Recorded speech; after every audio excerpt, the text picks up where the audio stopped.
On behalf of the San Luis Obispo County Agricultural Education Committee and the grant support of the Harold J. Miossi Charitable Trust, we are proud to present to you the Virtual Great AGventure experience. Please enjoy the Cal Poly Tractor Pull with Garrett Forbes. Hi everyone, my name is Garrett Forbes. I work here at Cal Poly in the Bioresource and Ag Engineering Department. Today we're going to talk a little bit about horsepower and how that works. So, way back in the 1800s, this guy named James Watt came up with this unit of measure he called horsepower. So his big invention was the steam engine. So this was a big revolutionary thing for industry in that day and age, and he needed a way to relate the power of that steam engine to something that people were used to. And back then, everybody had horses on their farms and daily life, so he came up with this term, horsepower. So, and it is kind of what you might think, it is the power of one horse, and it is the power that horse can create all day long without being tired.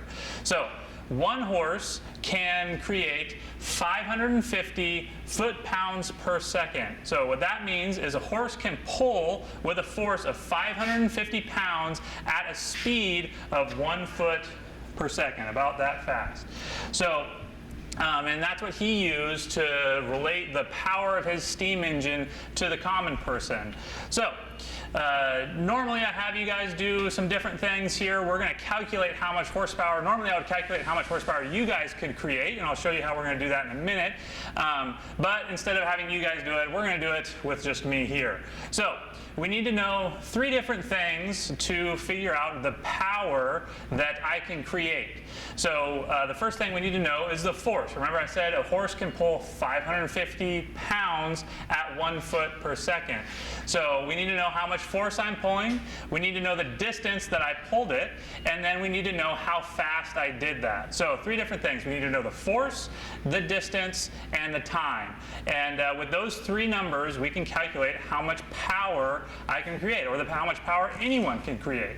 So, just to kind of get you thinking, a couple things I like to bring up before we get into this is, well, first off, how much power do you think I can create? Or how much power do you think you could create? So, you know, just to get you thinking, how much power does a car have? Maybe the car your parents drive you around in, just a regular plain old car. How much power does it create? So it might be somewhere in the neighborhood of 150, maybe 200 horsepower for a small little car. Maybe a big bus, maybe you guys ride around on the school bus every day. How much power does that create? Maybe 250, 300, maybe a little bit more. So, you know, 300 horsepower, let's say. So, how much power can I create? So what we're going to do is set up an experiment to test that out. So, and we'll see. But probably not 1 horsepower, right? I'm probably not as strong as a big old horse. So we'll see how much power I can create. So how we're going to do that is we have an experiment set up right here. And this is something pretty easy that you guys could do in your classroom or however. All we have right here is a little thing that I'm going to drag around. Right? This requires some force to slide it along on the ground right here. So it's just this little skid pan, and then I'm going to pull it with this rope right here. So the first thing we need to figure out is how much force does it take to actually drag this around. So before I go and do the full experiment, I just want to know how much force does it take to pull this thing along the ground, and then we'll assume that that is, you know, it requires that much force throughout the entire experiment. So just using this spring scale here, see when I pull on this thing, this little indicator comes down, and this scale on this side is pounds of force. So, you know, maybe it's this goes up to 100 pounds of force. I think when I did this earlier, it was somewhere in the neighborhood of 50 or 60. So here, I'll drag this along.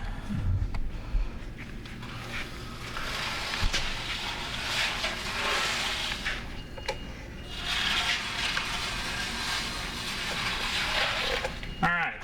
So that thing, you know, it kind of moves around a little bit, but it was somewhere in the neighborhood of 60 pounds of force it took me to pull this thing along on the ground. So we're going to use 60 pounds. That's going to be the force that I'm going to create with this. So Okay, we know our force. Now we need to know two more things. We need to know our distance and then the time it takes me to do that. So I already set up a couple cones. We have one cone over there where the little sled thing started, and then we have another cone all the way over here. And they are, so you have this little tape measure right laid out here. They're about 25 feet apart. So our distance we're going to use is going to be 25 feet. All right, so now we're going to do the full experiment. I'm going to drag it from this side all the way, from this cone right here all the way to the other cone on that side. And the last thing we need to know is the time, right? We know our force, that was 60 pounds. We know our distance, that's 25 feet. And now we need to know the time. So I'm going to do this real quick, and then we'll probably do this maybe once more. All right, are we ready? Set, go.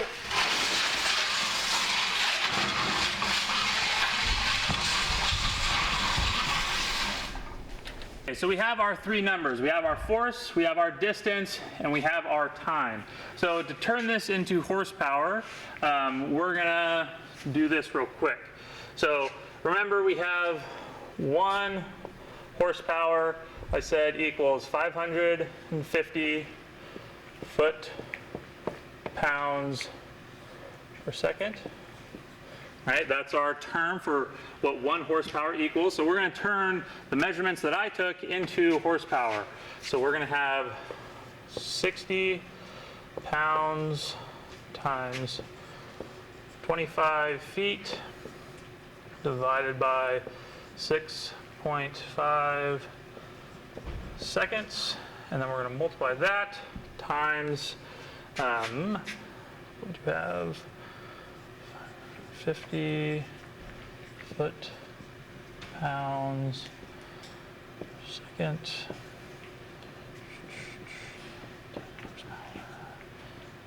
Okay, so this is just a conversion factor. So we multiplied together my terms that I did. We have our conversion factor to convert this into horsepower, and get my units to cancel out. All right, so doing this math, it came out, I created in that little experiment 0.42 horsepower. So a little bit less than half of a horsepower. Well, that kind of makes sense, right? I'm not as big, as strong as a horse. So we're going to do this one more time, and I'm going to try to create more power.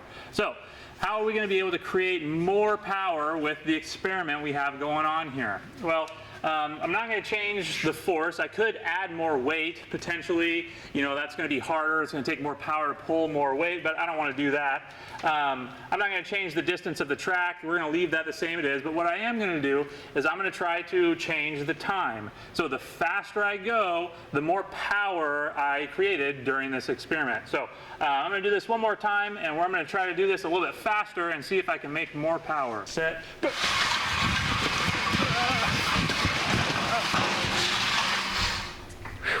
All right, so that time, instead of the first time I went 6.5 seconds, that time was 3.8 seconds. So now we're gonna come do the math real quick and see how much horsepower I created. So back to our terms on the board, same force, same distance, but our time was less, or was going quicker. So we have 60 pounds again, 25 feet, divided by 3.8 seconds times our conversion factor.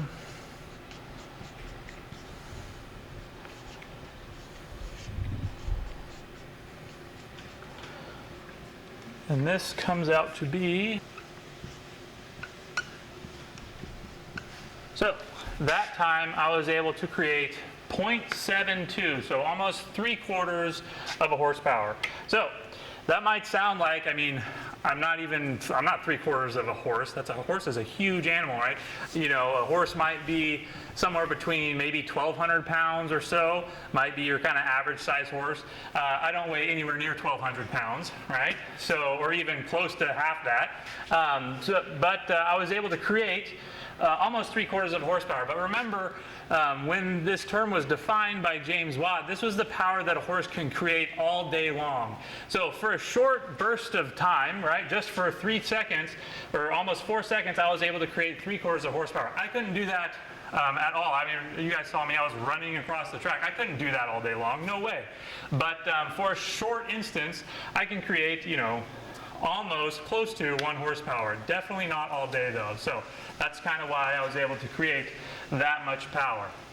So here at Cal Poly, one of our clubs that we get to play with here as students, I'm the faculty member that advises it, we get to play with our 2 pulling tractors right here. So what we do with these is we go to county fairs and different events all over the state of California and into Nevada, and we compete with these. What these tractors are doing is not that different than what I was doing in our little experiment. We're pulling this really big, heavy sled down the track, and the name of the game is to get it as far as you possibly can. So as you go down the track, the sled gets a little bit heavier because the weight moves off of the tires and onto a big pan, kind of like our little sled there, onto that, which makes it harder and harder to go. So the farther you get it, the harder it is, and the goal is to get it as far as you possibly can. So we have our 2 tractors right here. This tractor was built by students in this department. So, when you guys are old enough to go to college, this is, a venue you could go. We built everything about this tractor here in-house. It's designed and built by students with the help of faculty and stuff like that here in our department. So, this engine on here is a V12. It came out of a World War II airplane, of all things, and then it's been, modified to fit and for our application. But how much horsepower do you think it creates? So I was able to create, 1 horsepower, maybe less than 1 horsepower. Your average car maybe does 100 to 200, a bus maybe 300. We kind of talked about that in the beginning. But this engine right here is capable of about 1,500 horsepower. So quite a bit more, right? That's, 7 or 8 times as much as a little regular car. This tractor over here, we have it kind of taken apart right now, the yellow one. Normally it has this engine right here, and then it has an identical one right in front of it. So it has 2 engines on it, usually. Right now we have one of the engines apart and being worked on.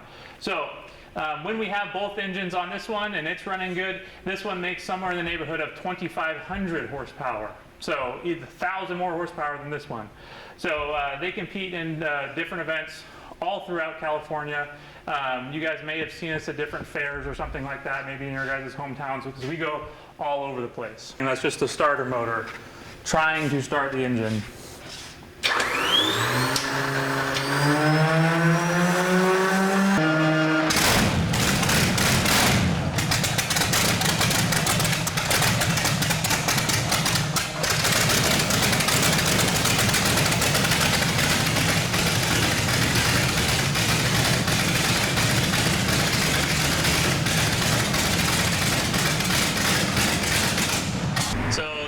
Exhaust, right? Normally your car, the exhaust comes out and it goes out through mufflers and some different things to clean it up and quiet it down because your car is really quiet.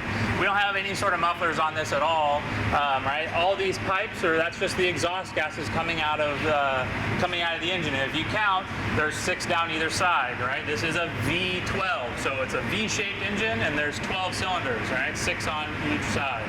So you can see, normally your car, you don't see if you saw a bunch of black smoke coming out of it, that's probably not a good thing. So, but this, with no mufflers, nothing to clean the exhaust up, you kind of can see some of that. And, it's been sitting for a while, so it's running a little bit dirty, but it'll clean up once it gets warmed up. This one kind of has a soft spot in my heart because when I was in college, we were working on it and I was part of building it, and this one is completely built in-house. This tractor was donated to our department in like 2001, and we have done a lot of work on it, don't get me wrong, but we didn't build it from scratch. So I like the green tractor quite a bit more just because, it is something I spent a lot of hours working on. Even though it does make less power than this one is kind of it's an airplane engine, but it's stock. It's normal, so it's a little bit more reliable. This tractor over here, right, kind of evidence, one of the engines is out being worked on right now. It's very high maintenance, and that can get kind of tedious. You don't really get to just play and have fun with it. This one's a lot of work just to keep it going, when this one can be a little bit more reliable, which, can make it a little bit more fun when you don't have to always be working on it. They don't really go that fast. I get students ask me all the time, how fast does it go? It's really not about how fast you go, it's about the sled that we're pulling down the track. So it pulls like, 30 or 40,000 pounds, something like that, down the track, which is a lot of weight.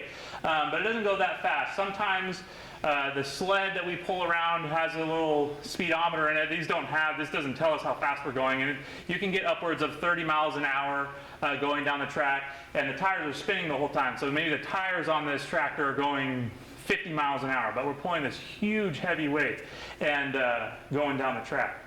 And just looking at these things, right, a normal tractor, maybe some of the ones you guys have seen are four-wheel drive, the front wheels are power two. These tractors are just two-wheel drive, so the back tires are doing all the driving, right? This little skinny small tire on the front isn't powering this forward. But that being said, when you're going down the track, you don't want the front tires on the ground at all. We want all the weight of the machine on the back tires. So when you're going down the track, this thing, the front end is usually a foot or two maybe off the ground as you're going down the track. So you're not, you can't steer with the steering wheel. Turning the wheels doesn't do you any good when it's this high off the ground. So we have what we call steering brakes. So we can use just the brakes, one brake on either back tire to kind of steer it down the track. But when you're going down the track and the front end's way in the air and you're going 30 miles an hour, it's pretty difficult to steer, even though we have the brakes to kind of control it, but it is kind of controlling it, not really controlling it that well. So a couple videos of these things actually running down the track and not just running in the shop here.